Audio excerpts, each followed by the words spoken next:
implemented. How many of the 281 promises have been implemented? I'll not give you a straight answer of 2 or 10 or 200, but I'll tell you... You're the first politician who said to me, I will not give you a straight answer, just bluntly. I've got the answer. It's 14 out of 281 promises. That means 95% of your promises have not been met 2.5 years in. That is your number, Medhi, not my number. It's not my number. It's the number of Mizalendo, a non-partisan parliamentary monitoring organization in Kenya that tracks all parties. They're saying 14 out of 281. I mean, we can run through some of them.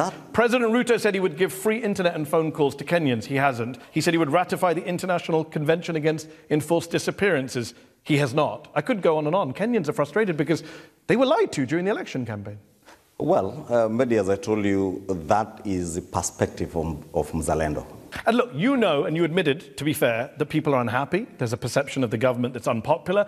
Kenyans have been most upset about the cost of living. And yet, when thousands of young Kenyans took to the streets in protest of your government last year, the finance bill, your government opened fire on them, killed them, forcibly abducted and disappeared them.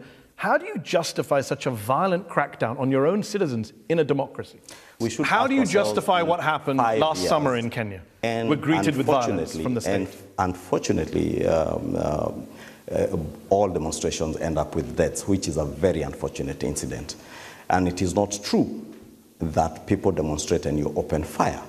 It is just the nature of what happens with our demonstrations, that they turn violent, and the police have. Unfortunate that lives had to be lost, but it was not that fire was opened on young. Yeah, the way you talk, lives had to be lost. No, lives were taken, right? People were shot in the head. No life ought to have been lost, and nobody can justify the loss of life anywhere in the world out of demonstrations According to a Reuters investigation, 19-year-old Charles Owino went to a protest, was killed with a gunshot to the head. The police recorded his death as a road accident. If these deaths are so regrettable, why is the Kenyan police covering them up? How many Kenyan police officers in the country will not allow you to cover up? You say that, this is great rhetoric. How many police officers in Kenya have been prosecuted for their role in the violence in 2023 or 2024? Can you tell us how many? I'll tell you from the last year's demonstrations, 3 are already in court. This is what Human Rights Watch said last year.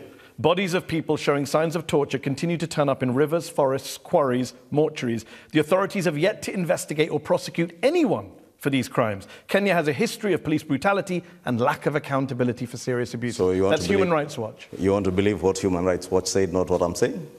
Yeah. I'm going to believe a human rights group over a politician who started by saying, I won't give you straight answers. It is